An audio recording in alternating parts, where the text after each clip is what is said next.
Hello everybody, it's Captain Hooch here, and today we're looking at a preview of the Imperial Cutter in the Elite Dangerous Horizons beta. The Imperial Cutter will be released with version 1.5, so non-Horizons owners will still get to fly it. Let's start by taking a look around the ship. First off, let me say the Cutter looks bloody fantastic. The sleek stylings and little windows that show the interior hallways really let you have a proper sense of scale as to how impressively large this thing is. The engine nacelles look nice and sleek and come together for a nice rear. These stylings and curves to this ship are so fantastic that even the most hardcore Federal commander will find themselves basking intensely in its presence. The cockpit looks absolutely fantastic as well. It has you flying British with the pilot's chair on the right instead of the left, but in flight you really don't feel like you're off center from the nose of the ship.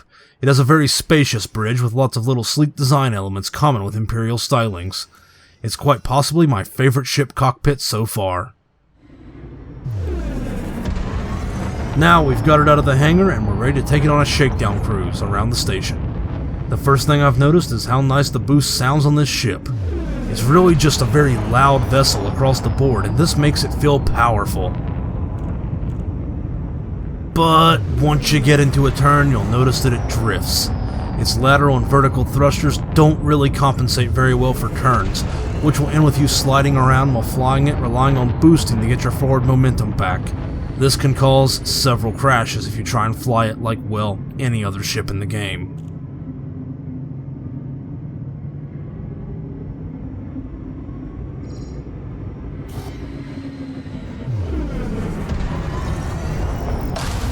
Ouch.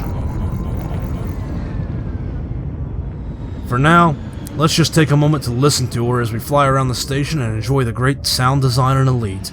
Pardon any crashes and dings, as it was my first time flying this ship and she's a bit hard to handle.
Now we're going to take her down onto a planet and see how she handles when having to deal with gravity on an airless world.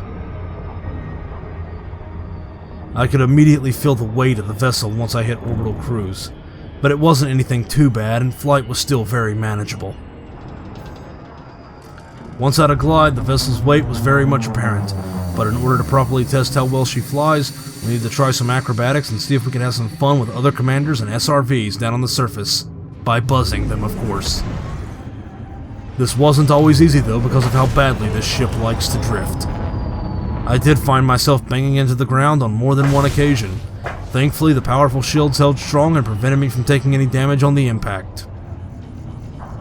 Even when I smacked into another commander's Type 9 Heavy while messing around.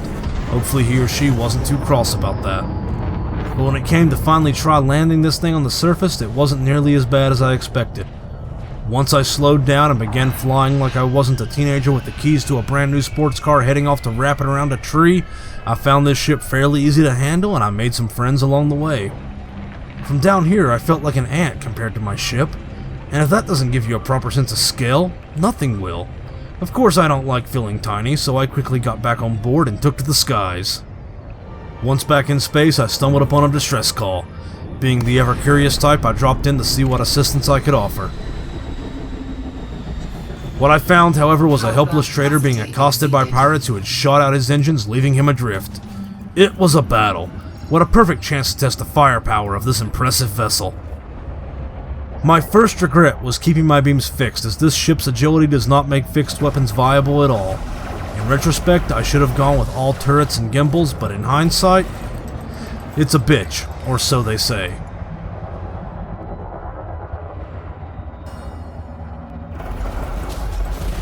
Under attack. Flight assist on. Flight assist on.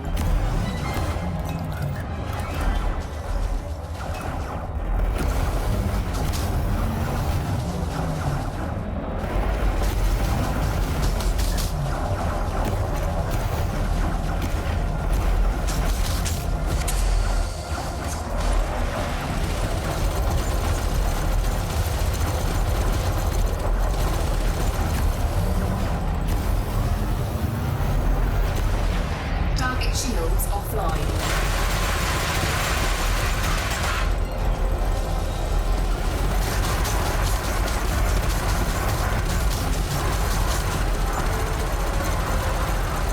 Under attack. Since I was getting lit up so hard, I decided to pop a shield cell, but quickly found the notorious reputation of Guatemaya's ships for having awful heat management was still true with the cutter, and I ended up doing more damage to myself than the enemy shooting at me from all the heat. But at least my shields didn't pop, so there's that.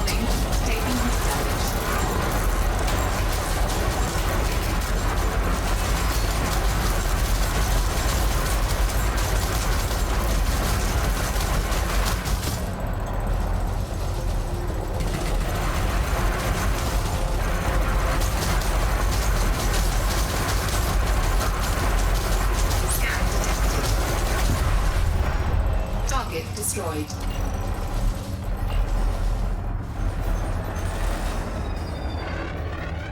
Once the big guy was taken out, I was left with the smaller ships to dispatch.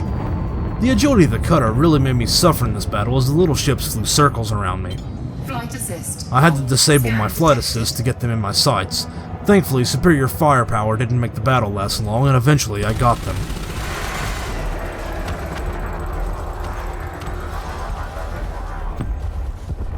Target destroyed. Target destroyed.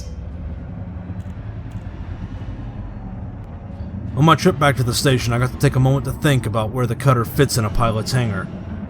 Its agility is, well, just plain terrible, and despite its straight-line speed being fantastic, its stopping power is terrible. It's a ship that's way too fast for its own good. This leads me to believe that the cutter's role is that of a trader, or maybe for the more patient pilots who can manage not to fly like a teenager whose dad let them take the family van to a track day, may find mining to be something they can do without crashing into every asteroid around them. I would recommend anyone who flies this ship to outfit it with turreted weapons and gimbals.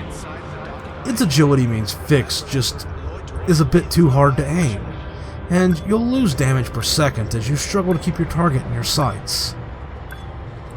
While it's not a bad ship, the cutter definitely wouldn't hurt to get an agility buff so it doesn't drift so much. And because of this, I could see many commanders who buy the ship for trading opting to go back to and stay in their Type 9 Heavies or Anacondas because of how easy it is to crash the cutter. But for those with the patience and gentle touch to fly this ship properly, I think she'll prove a worthy vessel, and I think they'll always end up feeling that she's way too sexy to be nothing more than a heavily armed cargo freighter. For now, this is Captain Hooch signing off. If you enjoyed this video, please feel free to like and subscribe.